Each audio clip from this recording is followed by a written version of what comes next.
rule ambayo sasa hivi imefanya wanasiasa kuwa na tumbo joto tu hapa na pale, japo wengine wanasema tuko tayari. Naam, moja kwa moja karibu kwenye kipindi The Expert View. Ni Janet Kericho na mgeni wangu katika The Expert View hii leo ni wakili katika mahakama ya juu katika taifa letu la Kenya. Atakuwa anajitambulisha, alafu tutakuwa tunaendelea moja kwa moja kupata kuingia na kuzamia ndani ya swala la the two-third gender rule. Kwa hivyo tutatumia kimombo hapa na pale ili ujumbe ufike nyumbani. Karibu sana mgeni wangu. Asante sana Janet. Naam. First of allow me to speak in English. Kabisa. Thank you. So first of all, let me thank you for having me in this platform. My name is Fridah Lotuiya. I'm an advocate. I practice and I'm based in Nairobi. But I come from Baringo South to be specific. Thank you. Karibu sana, and kidogo nita switch tu leo kwa kimombo, twende haraka hapa katika maswala ambayo tunaangazia hii leo, the two-third gender rule. Labda tu kidogo tu utueleze, how important is our constitution in Kenya? Okay, to start with, the constitution is actually a very important piece of legislation. It's actually very important. It forms the supreme law of our land. It actually has the basic structure of our government. It has the basic structure of the rights that everyone is entitled to. And it is the backbone where other laws actually emanate from. And something that is very unique about our constitution, the Constitution 2010, is that it's very progressive, it is very inclusive, and it is future seeing. It's something that we are comfortable that you can actually work with it to the future. And another thing about the Constitution is that all this debate that is arising from the maybe the Constitution, the issues in the Constitution, is that the Constitution is just a skeleton. And the Parliament now is termed with making other laws that operationalize the Constitution. It may not be possible to have everything in it. So that is why maybe you can have a debate here and there about maybe amending or maybe adding or maybe implementing something that is in the Constitution. Yes. Asante sana kwa sababu umejibu swali langu. Nilikuwa niulize, lakini kama basi ni hivyo, mbona bado hatujapata suluhu kuhusiana na the two-third gender rule? Na pia my next question is, how important is the judiciary system in Kenya? Okay. The judiciary is actually it's a constitutional structure. It is one of the three arms of the government. We have the executive, we have the legislature, and then we have the judiciary. So the judiciary, apart from maybe delivering justice and punishing offenders, it has a very important role, especially constitutionally, because it safeguards our constitution. It safeguards our constitution, and then it is where we run to when we seek for interpretations in this constitution, because the constitution sometimes, as we say that the law is very clear, the clarity depends on every person's understanding. So it can be clear to you, Janet, in a certain way, and then clear to me in a certain way. So it is the judiciary that now will bring your understanding and my understanding maybe into harmony. And so that is one of the very important role of judiciary in constitutional implementation. Yes.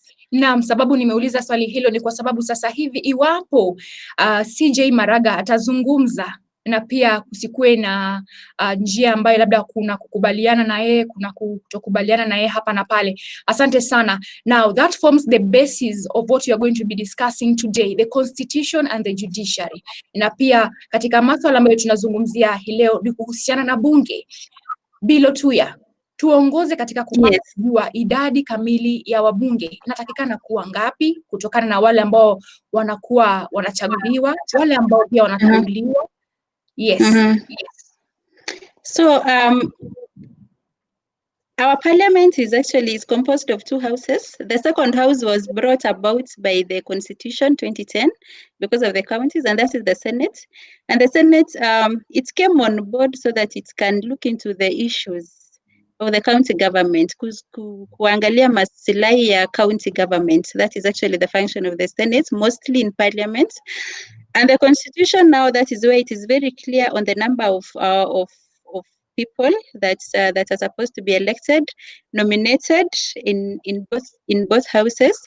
So, for example, for a National Assembly, we have one elected person from every constituency, and then we have the 47 women representatives who are from every county. And that is actually, if I may just comment, maybe on the side is, I usually wonder, because these women are actually representing the counties, why are they in the National Assembly and not in the Senate? You know, because both are elected from the county. You know, so that is just maybe a side comment. Of course, we have the nominated members of parliament. And mostly nomination is done through parties. And then, of course, we have the ex-official member of parliament, who is the speaker. And on the Senate now is where we have one person from every county, the 47 counties. We have 16 nominated women. And then we have two nominated, maybe youth, maybe a lady and a gentleman. And then finally, we have the persons living with disabilities and the ex-official member, who is the speaker. And that is actually, it is one of the challenges actually of what's the debate right now, because the constitution provides for these numbers and we want the other gender on top inside there. Then how do we go around it? So maybe it's something that we are yet to see what will happen.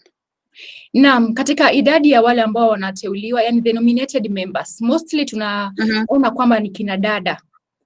And still the issue has not been resolved concerning the 2/3 gender rule. So what is the best formula?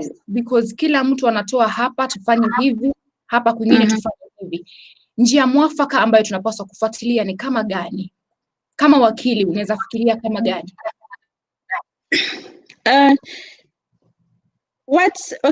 First of all, maybe the goal is that we want the other gender. We want women there. You know, we want women there. So maybe the end will justify the means, and that is when now we will go back and now we see now what can we do, because maybe there are two ways that can be done. That we can start at the election point, whereby we have points of election that maybe you elect, maybe we are given positions to elect ourselves as women. Or maybe we have the top-up method, that's maybe after elections, let us see how many we have of both genders and which gender can you actually top up, you know. But then we still have to go around the constitutional provision on the ceiling. That is one. And then when we talk about the point of election, at the point of entry, that would mean that parliament, maybe we will have maybe, and we need maybe a constitutional change, you know, to introduce just women through it. Because for the position, the elective positions, for example, the constituency elections, for example, to elect the members of National Assembly, the constitution provides that you cannot dictate that you want this gender. For example, you cannot say that maybe if in Baringo, let us elect a woman, maybe in Baringo South a woman, maybe in Baringo North a man. The constitution does not allow that. Actually, everyone, both men and women, should have equal opportunity of being elected into those positions. And the same way applies to the Senate position, to the senatorial position. And so this means that we just have to go around it. We just have to go around it. Maybe the top-up method. The top-up method now, I think that is actually what will happen.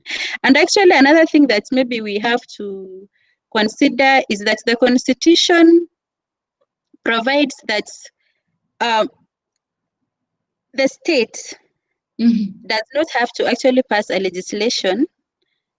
Does not have to pass a legislation to bring on board women. You know, we can have other measures. For example, can we just have our positions in parliament? You know, can we have maybe a state, maybe something, a presidential declaration or something that will put women in a certain position? Because the constitution just wants women, you know, just a balance of gender in those positions. Yes. So yes. And mbona tusirudi katika vyama wakati ambapo vyama vinachagua viongozi wao? Mbona isiwekwe kwamba iwe ni sheria kwamba chama fulani kama kuna yule ambaye anawania kiti kama hicho, tunataka mwanadada mmoja. Mbona tusirudi katika vyama? Kwa sababu hivi majuzi pia tumepata kiongozi ambaye atasimamia vyama vya kisiasa. Mbona isiwe ni sheria kutoka hapo kwamba wanawake wawe ni idadi fulani na wanaume wawe ni idadi fulani katika labda gatuzi fulani? The challenge with that one will only work with the nominative positions. That one will only work with that. But for elective, we still have the constitutional restriction that a chama, maybe a party, cannot decide that from this county or from this constituency we want a woman, and this constituency we want a man, you know, because it is actually a constitutional right for both genders to be elected into the houses. So it will be a bit difficult. So I think if you are going to use the party, then maybe we increase the slots that these parties can actually, maybe the nominated positions, and we tell the parties that all these positions that you are nominating, let it be women. If maybe if most of the people that are elected in your party are men.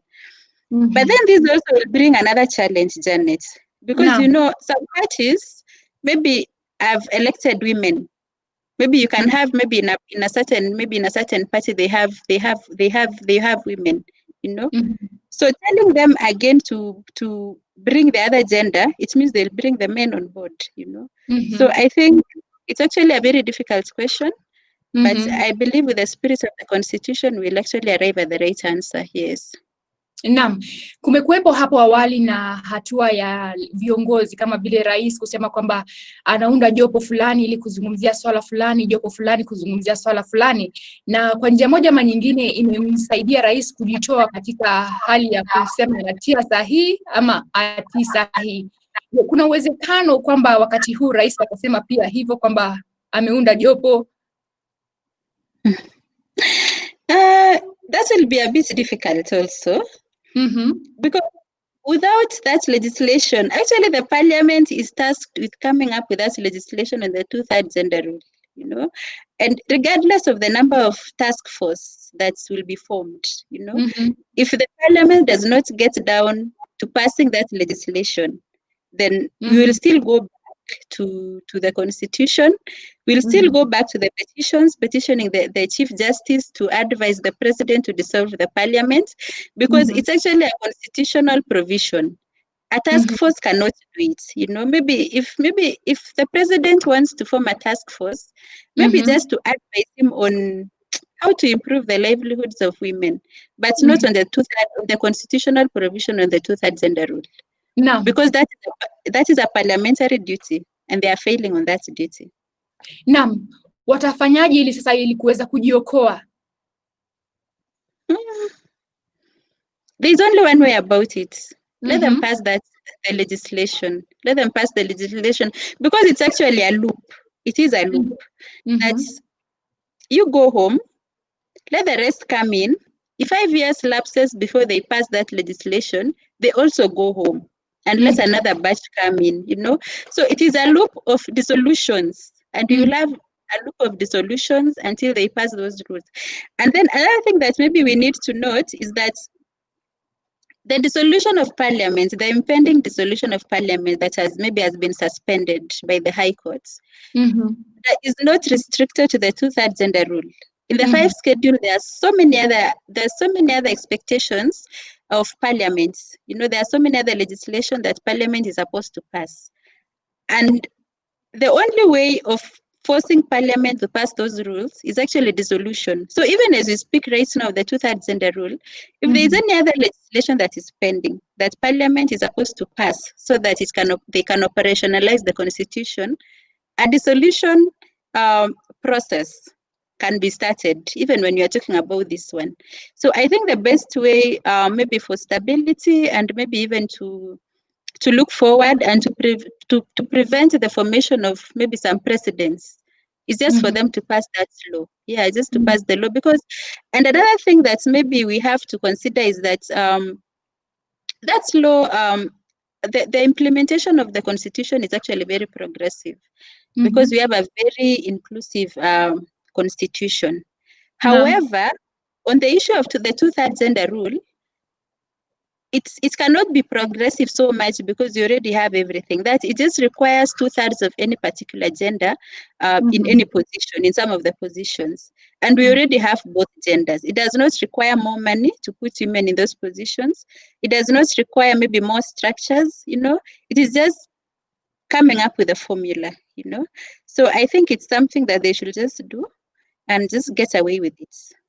Naam. Tukiendelea vivyo hivyo katika mwaka wa 2017 Justice Mativo tarehe 29 mwezi Machi 2017 alitoa makataa ya siku 60 kwamba wabunge wapitishe sheria hiyo. Na makataa hayo yalikuja na yakaisha na hakuna kitu ambacho kilifanyika.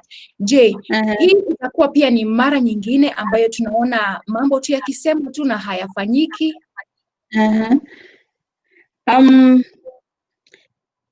To talk about Justice Mativo's maybe a ruling in 2017, it was actually a journey. Towards the ruling, it has been a journey. And the journey started at the point of the promulgation of the Constitution. And when Kenyans actually passed the Constitution inclusive of the two-thirds gender rule. And at that point, the Attorney General, because at that time of the passing of the promulgation of the Constitution, I think the current Parliament had around 2 years in place. And the Attorney General at that time actually was concerned about this two-thirds gender rule. Was it going to be applied in the 2013 parliamentary elections? And that is when he sought an advisory opinion from the Supreme Court. And of what will happen. Is it something for immediate implementation? And the Supreme Court, by a majority, actually held that the two-thirds gender rule is actually a progressive. The rights contained therein are actually progressive. They're supposed to be progressive implementation.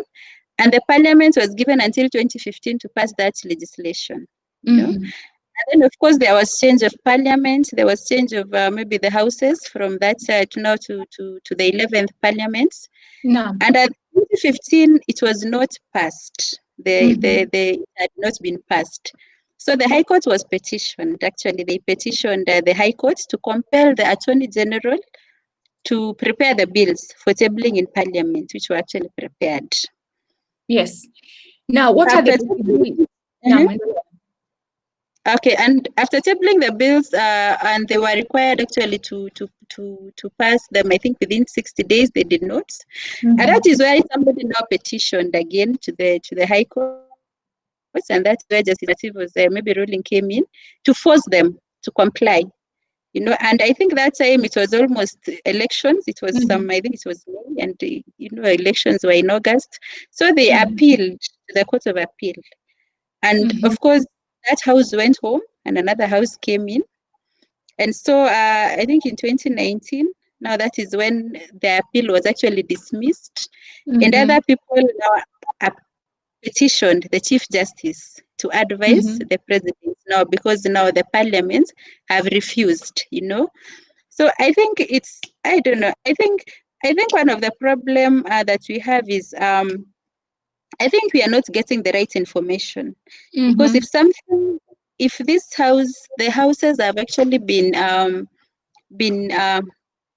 compelled since 2012, we actually passed that legislation. We are 8 years down the line, and we are not seeing any progress. All we are seeing is just going to courts back and forth. Then I think there's something that's maybe the backbenchers we are not really understanding what is not happening. Is it because they don't understand? Is it because they cannot come up maybe to an agreement to passing that law? Is it because they're just ignoring it because most of them are men and maybe it wants to bring more women on board, Is it because they are clueless about it? But there is actually a problem, Janet. I can tell you that there is a problem. Because if it reaches a point when somebody prefers to go home rather than pass a legislation, then really there is a problem. There is a problem, which we hope that it will be resolved. Now, this again is happening when Kenya is about to go to an election. It's only a year and some few months Do you think it is a strategic thing, especially in the season where BBI here and there, it's not yet confirmed? Is it strategic?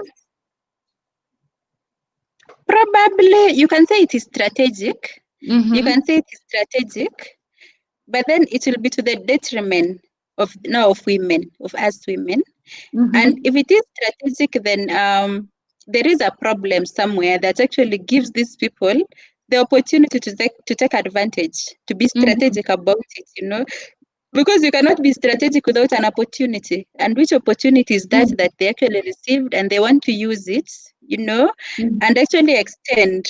Because let me tell you, Janet, if these people go home, the incoming parliament, because assuming that decision was not suspended, and maybe the president dissolved parliaments, maybe in the course of this week, we'll be having maybe elections early next year, and the people who come in would be just the same as the ones that went out, because the 2/3 gender rule will not be effective then. We will just be welcoming a batch of parliamentarians, maybe mostly men still, and there's nothing that we can actually do about it. So if you say that it is strategic, then it is strategic. It could be strategic. But are they sure that even once they go home, all of them will come back? That is another question that's really that they should consider, even as they look at their strategy to have 5 more years in the house. Then maybe those are the things that they really need to consider. Yes. Now, there is this constitution again. The constitution says that you are going to an election after every 5 years. But if the president actually dissolves, if there's a probability that he dissolves parliament, then after 90 days, the parliamentarians are chosen again. And then the major election is coming up in the year 2022. What happens? Does it mean that we will have an irregular pattern that parliamentarians are chosen some few months to the general election? Yeah, so actually, I think those are some of the reasons those are some of the grounds of the petition that suspended the CJ's advice. Because to be honest, the constitution does not provide what will happen. The constitution only provides that once these people go home and another batch comes back, they are given 5 years to actually pass the law that took them home, So if we are going to say that these people have 5 years in the house to pass that law, then it will actually be an overlap. It means that you'll be going to elections, and then also it may bring another problem, because Janet, as we said before, the 2/3 gender rule is not the only rule it's not the only piece of legislation that the parliament is actually required to pass under the constitution. And each and every of those legislations can actually trigger the parliament to be dissolved. Each and every one of them. And the 5th schedule has a number of them. I think it's over 20. And now others that are not in the 5th schedule. And if we let these people go home, it is going to set a precedent that somebody may go to court also to petition the Chief Justice to advise the president to dissolve the parliament because they have not passed another piece of legislation, Yes. Then it means these people may be going home after every year, after every year they go home. And then also keeping in mind that they are in parliament to do other things, they're not there as laws that are in the constitution. So I think it will totally cripple this country. And I'm hoping that the High Courts, the petition that was filed in the High Court, I am hoping that it will actually bring a number of clarities on those issues, because it was going to leave us at a point of maybe confusion. It was going to leave us at a point of confusion. And also it will still disadvantage the woman, because if these people go home, the next time that women will be considered now under the 2/3 gender rule is within 5 years. Yeah, from the moment that they are coming in. Yes. Can a country survive without parliament for a few months? No. Because if the re-election is going to happen after 3 months, how will the country be within those 3 months? Can we make it? Yeah, a country, first of all, we cannot survive without parliament. But the constitution provides that the parliament, they will be there until maybe the next elections are actually done, which means even if we'll be dissolving them maybe after every year, we'll have just batches of parliament that's maybe it will be bad maybe for continuity or maybe for even stability. But there is no time we will survive without parliament, because even the dissolution will not it will not take effect immediately. It will take effect maybe when the new ones come in. Yes. But So, you cannot survive without parliament. It is not practical. Yes. It is not practical. Yeah, let's talk about the issue concerning the re-election that we had in the country. We had a general election and we had a repeat election. Yes. And some discussions currently are based on the capacity to be able to sustain a re-election of a whole parliament. Can we afford as a country? Personally, and a very personal opinion, I think we can afford. I think that is something we can afford. And I think the drafters of the constitution actually considered such things. Because if we can say that we cannot afford maybe an election, then it means that the drafters of the constitution did not consider everything, because actually dissolution of parliament is actually a constitutional provision. So if it's a constitutional provision, then the country, it has to look for ways to actually implement that constitution. And if we can say that maybe you cannot afford an election, so let us not obey the constitution, then it will be detrimental, to so many other things, Janet, let me tell you, because almost so many things that we have are actually from the constitution. Talk of education, talk of health, talk of the housing that you're talking about, talk of maybe caring of the old people. So if we start a precedent that we cannot afford to implement one article of the constitution, then it will reach a point, then the whole constitution will be crippled, So let us not start at that point. Let's just let the parliament not be dissolved, because maybe they have agreed to pass, maybe they have maybe because of one reason or another, but not because we cannot afford. Yes. It will look bad for us. Asante sana. Will Kenya be the first country to ever dissolve parliament? If it does so, will it be the first country to dissolve parliament if the president is allowed to sign, or if he decides to sign? I think it will. I don't know. I'm not aware of any other country that parliament was dissolved, because for one, actually what we have is something that is very unique. Because if you look at that provision, Janet, then from maybe an outsider's understanding, Yes.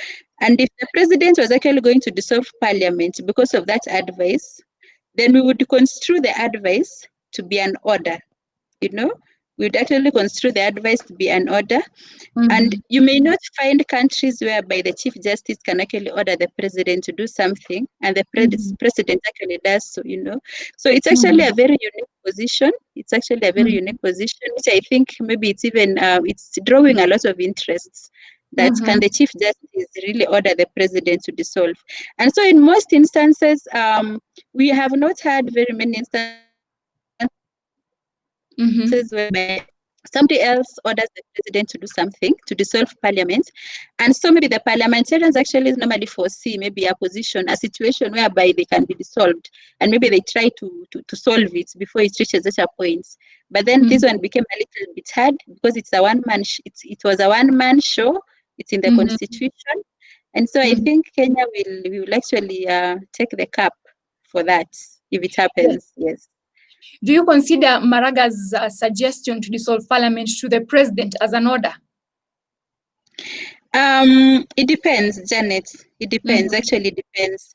Because for one, that advice, if you look at the advice, it is coupled with the word shall, And so if I construe shall is a must do, if it was, if the constitution was advise the president, and the president shall, and the president must do, then whichever word you give it, whether you call it an advice, whether you call it a letter, whatever you call it, then in real sense, it will actually be an order, that do it, and then it was done, So I think that is my position. Okay. Yes. Sawa sawa, asante sana. Tunaendelea hapa kuzungumza na mtaalamu wa mambo ya sheria, wakili Fridah Lotuiya, ambaye ni wakili na ni advocate of the High Court of Kenya hii leo, na anatokea katika maeneo ya Baringo, kaunti ya Baringo, na kiini haswa ya kumleta hii leo kuzungumzia masuala kama haya ni kuonyesha kwamba katika safari ya siasa, katika safari yoyote ile ya taaluma yoyote ile, na pia katika safari ya taifa, kuna sheria hapa na pale, lakini kuna mahali sheria hapa zinakaa kugongana. Fridah Lotuiya pia ni mwanadada ambaye anatokea katika jamii ya Endorois na anafanya kazi kubwa kuhakikisha kwamba tunaelewa katiba kwa sasa na tunapata kufafanuliwa kwa upana. Asante sana kwa kukubali wito huo. Naona bado mazungumzo yanaendelea hapa kwenye sehemu ya kuchat hapa. Naona arafa zinafika kweli kweli na kila mtu ana hisia zake, ndakuwa narejelea kusoma. Kumbuka tuko katika ukurasa wa Facebook ni Baringo News na pia kwenye YouTube ni Baringo News, unaweza tutizama pale. Moja kwa moja kabla sijarejelea kwako Lotuiya, acha nisome baadhi ya arafa ambazo tumepokea hapa kutoka kwa wale ambao wanatizama na kufuatilia. Carol Chumba anasema great woman hapo, alafu Meshak Felan anasema two-third gender rule will be removed in the constitution through the process of BBI.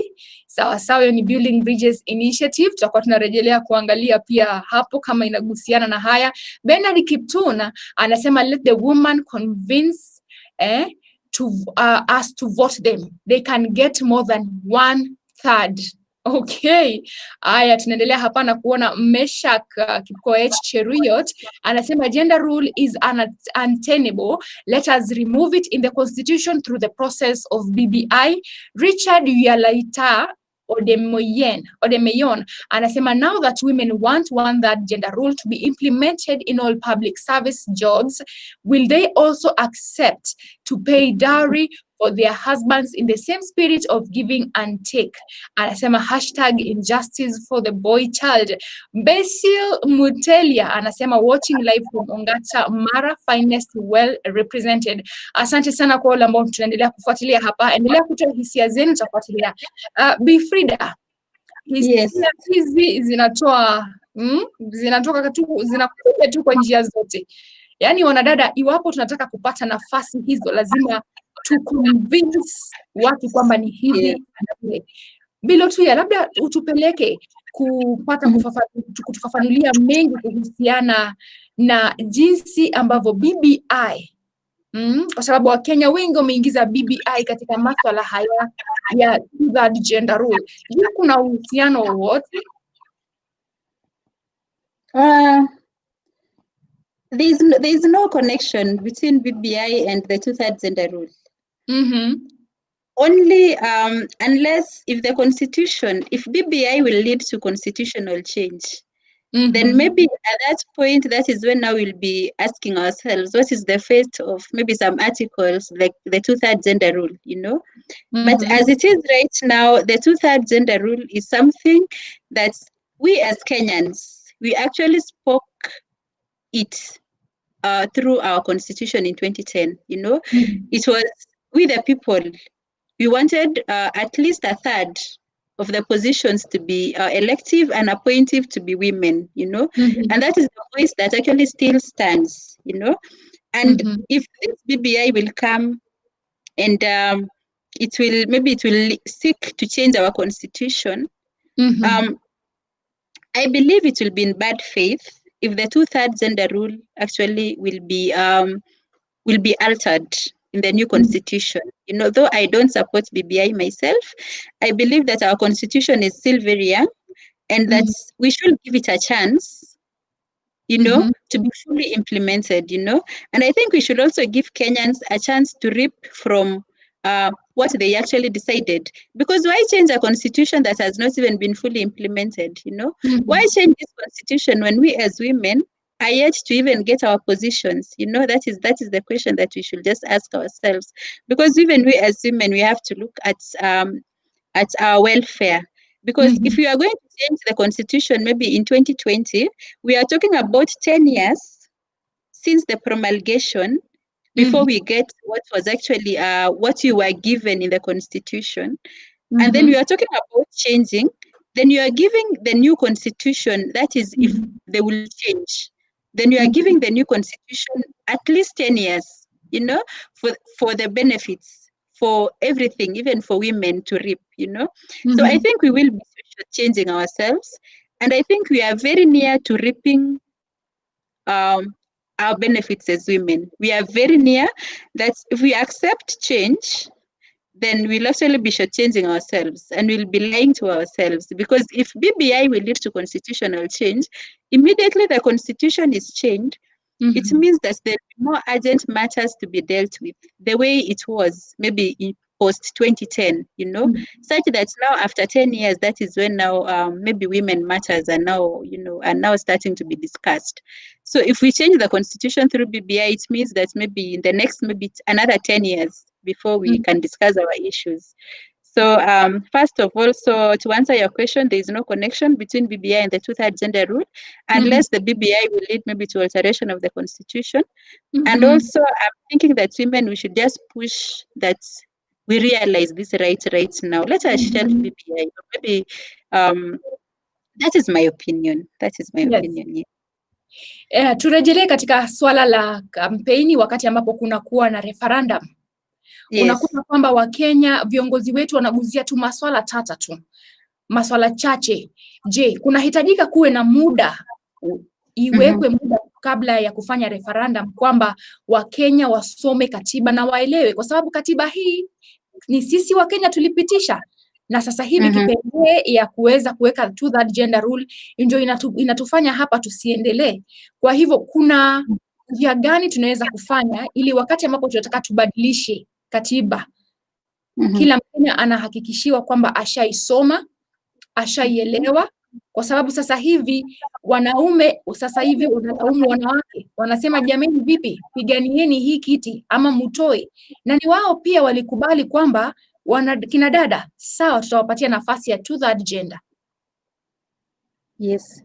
I think you are right, Janet, that people should be given more time to look into the constitution, and not only to look into the constitution, to internalize it, you know, to internalize it, and then to accept it, and then to own it, you know, because what you see outside there reflects not only what goes on maybe in the public space, but even in the private, you know, because if a woman has to fight for something publicly, there's a very high chance that even in private, that woman has to fight, you know. So I think change, we have to start the change so far away, so far, even from before even coming to the law, before even coming to the referendum. I think it's something that we have to internalize it and to understand it, you know, and to understand the repercussions.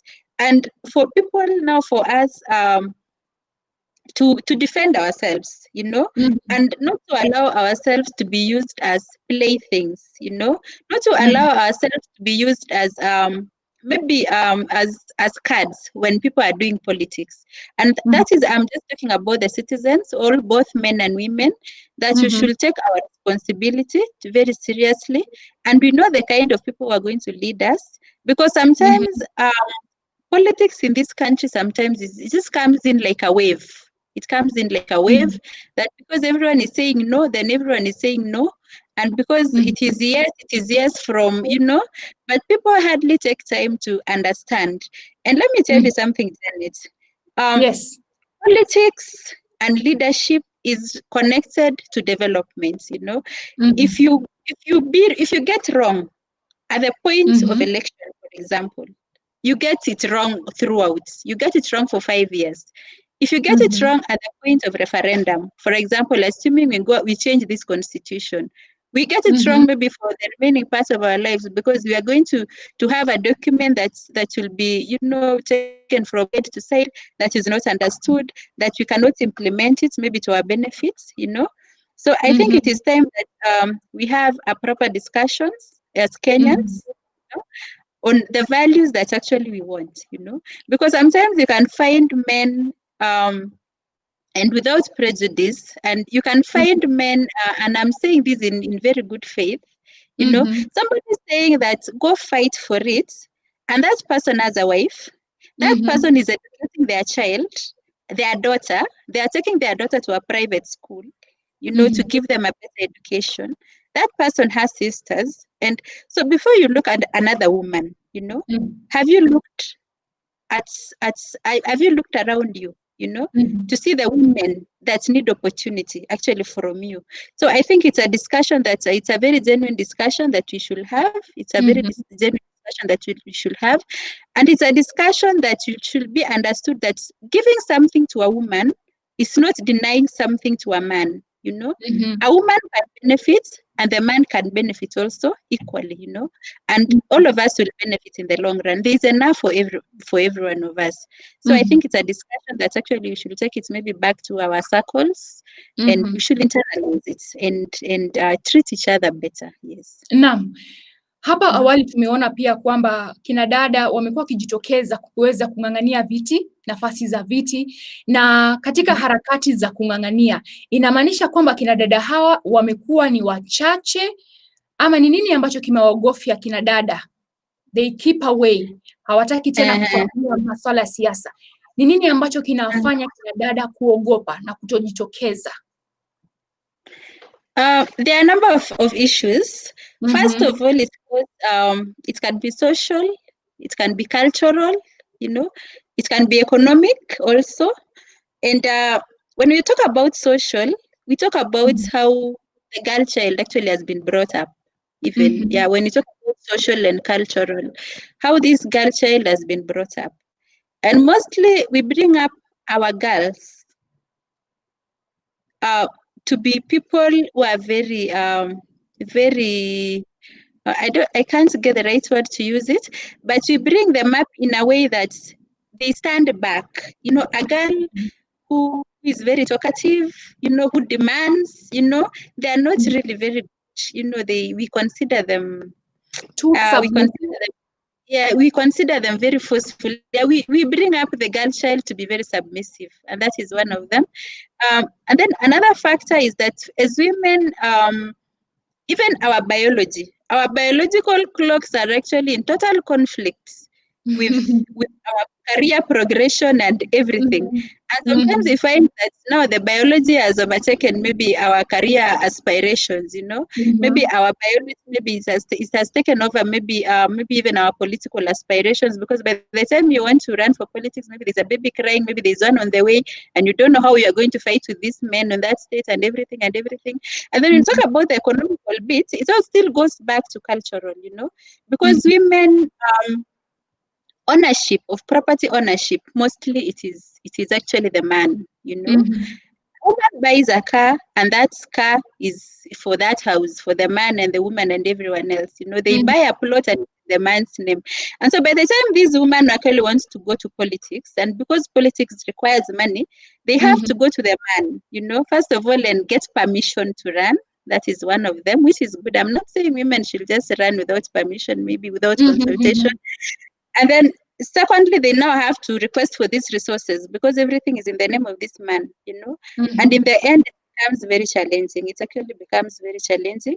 And it's something that maybe as women, we should try to lift each other up, because it's already hard. It is already hard for us outside there. So we should just lift each other up. And sometimes also another factor that maybe lets women to shy off is actually the politics around it, because sometimes politics gets very dirty, sometimes it gets very rude, and women just shy away. We are not as forceful, which is why the parliament just passed this law and give us the positions that maybe that we deserve, without fighting so much with men. But of course, I also still encourage women to come out and fight for them, because the world has changed. This world has changed, and everyone was actually given our abilities are different. And if as a woman you have an ability to lead and you sit on it because you want to be submissive, I think you will not be doing what God intended you to do in this world, because we've had very powerful women, even globally. We've had very powerful women leaders, and that has not taken back the woman, the femininity in them. You know, Mhm. it has not made them lesser women, lesser mothers, lesser wives. So I think it's just an encouragement to maybe our daughters, our sisters out there, our mothers, that if you have a gift and that ability, come out with it. You will still be a woman, you know, Mhm. and the rest will sort itself out. Yes. Yeah, exactly. Asante sana hapo. Jonah Kiprotich anasema all animals are equal as stated in Animal Farm. Why despise ladies? In fact, some men are only acha hapo sitaendeleza. Jonah Kiprotich bado anaendelea kusema kwamba behind a successful man is a woman. This means without a woman a man can't go anywhere. Yes. Ni wanaume wangapi Yes. wanafikiria hivyo? I think he deserves a clap. Yes. Naam. I think it's actually very good. Yes. Ukizungumzia masuala ya women empowerment, kuna kasumba kwamba kina dada wakikuwa empowered na mwanadada aweze kujieleza vizuri, mwanadada aweze kukuwa anajua haki zake, kukuwa anajua kwamba hapa nimedhulumiwa, hapa sijadhulumiwa. Jamii imekuwa na dhana tofauti kuhusiana na wanadada wa aina hiyo. Wanaona kwamba atatumia kwa kunukuu ni umang'aa, na especially sana sana katika jamii yetu wanaona mwanadada kama huyo hapana. Kwa hivyo empowerment ni njia gani ambayo mwanadada anaweza kujirepresent vizuri bila kuonekana kana kwamba kuna hiyo umang'aa? Sometimes I think for that it goes back to the person, you know. I think look deep down yourself as a person, you know, and see your ambition and see your ways. So if your ambition is actually correct and your ways are pure, go for it. Because people will speak, Janet. Let me tell you something. People will speak. People will always speak, you know. And as long as you know that your conscience is right, and you know that what you're doing is you're actually at peace with it, you know, I think you just go with it. And I think time will actually vindicate you. Time will vindicate you, because we have seen women whose even personal lives have been brought to make them look bad, you know. But as they progress, we see something positive out of it. And it reaches a point that they do something positive and actually it erases everything, all the lies and all everything that actually will be said about them. So what I can actually tell women is that if you want to go ahead, just go. You know, don't hold yourself, because people will talk, you know. Because if you say yes, people will always talk. People will always talk. And once you do something, and once you have actually achieved what you wanted to do, then it will actually vindicate you. And we have seen such women. We have seen women, you know, we have seen even the late Wangari Maathai, you know, she was the first woman to actually get a Nobel Prize. But I can tell you that maybe even her journey towards that prize, you know, it was not an easy one. It is a journey that not all women would have gone through that.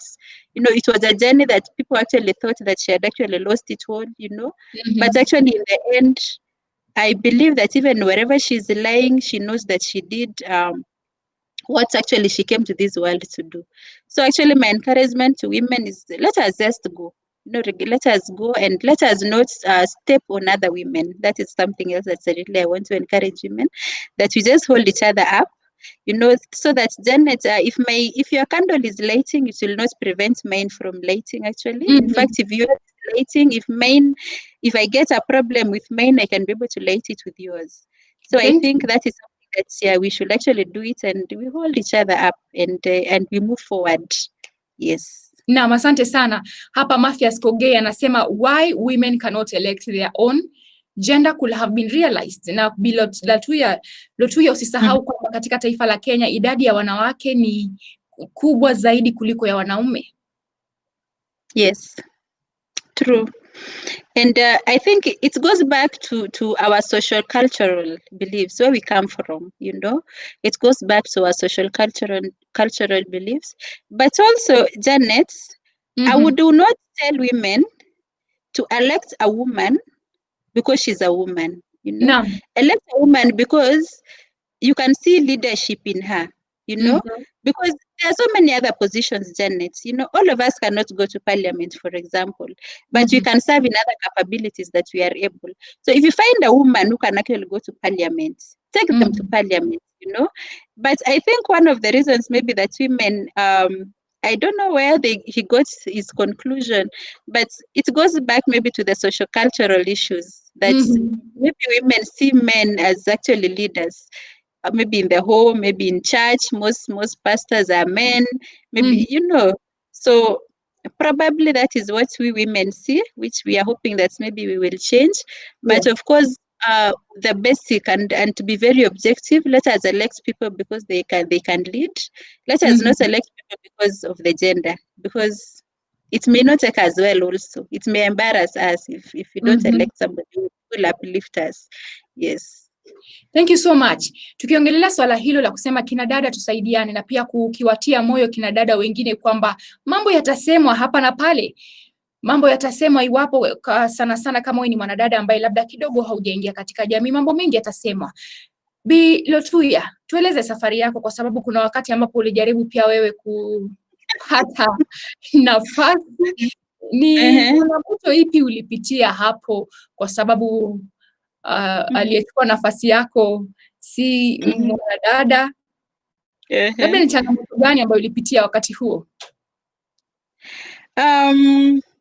Now you have taken me to something that the challenges that actually I passed. First of all, I think my campaign went well, actually. I was actually doing very well. But I don't want to start pointing fingers, Janet, because it's something that I may really want to point fingers on that. But it's something that I've come to be at peace with it. And I believe that God's timing is actually the best. And actually, I did not get any challenge. In my campaign, I think it was actually, it went well until 3 a.m. on that election date, actually. So throughout, I didn't have any challenge. I had very strong supporters. Actually, there are people who supported me even before we met, you know. And so it was not challenging. It was just maybe it was not my time. Maybe it was not my time, but I had support. Actually, I actually had support. A very strong base. It was actually a very strong base. And I actually find myself, I don't find myself as a loser. Being a woman at that time, being very young also at that time, and coming second, you know, I actually take it as a win. Because I remember when I came out of the launch, the aspirants actually sit in a lounge as they wait for the voting, actually. My father actually, and I'm very sorry to say this on live broadcast, but it's somebody I'm very proud of. He said, here is my daughter who has fought with men. And I found that very strong. And, you know, yes, it was actually very strong. So it's something I would do again. Yes. Naam, kuna yule ambaye anatizama na anashindwa nafasi gani hiyo ulikuwa unawania? I was actually playing for the position of the Speaker of Baringo County Assembly. I wanted to be the second Speaker of that county. And yes, and I became second after the current Speaker because of one reason or another. Yes. Yes. Asante sana na shukran kwa sababu ulijaribu na tunakutokea kila laheri wakati mwingine. Tukiendelea kutamatisha hapa kuhusiana na swala haswa ambayo tulikuwa tunazungumzia hapo, tulikuwa nataka tupate kidogo tu ujuzi wako kwa sababu umeshakuwa kwenye hot seat. Yes. Utajaribu tena. Jonah Kiprotich anasema those undermining women should know from this minute that in Kenya we have several women fighting, flying jet fighters, going to war, and they have proved that they are better. Congratulations, my wife, because you can do better. Okay. Congratulations to her, yes. Yes, congratulations to her. Albert Kipchelang The main challenge is socio-economic status and cultural beliefs that make our women wakae behind on matters leadership. Otherwise, we have the best leaders in our women. We need to find ways of empowering women to leadership. Thanks, Fridah, for empowering us. Fridah, kuna swali tu ambalo ningetaka kuuliza kwa niaba ya kina dada wale ambao ni wachanga, kwa sababu tumeshuhudia wanaume wakiwa na umri mdogo sana wakiingia bungeni, lakini hatujashuhudia mwanadada akiwa na umri mdogo akiingia bungeni. Labda kutokana na mipangilio ama yale ambayo kina dada wamepitia katika kaunti ya Baringo, kuna haja ya kukutana kama kina dada, kama wamama viongozi, na kuunda labda muungano tu ambao labda tutasaidia hawa kina dada kupata nafasi hizo wakati nafika wakati wa kisiasa. Yes, I think actually there is. And there's need for empowering, especially back in Baringo. We know where we come from. We know the challenges that we actually have, and actually the challenges that the woman has in Baringo. There is need to empower them, not only politically. We can, those who have political aspirations, let us nurture those aspirations, you know, because they are a promise. They actually are, they are a promise to us.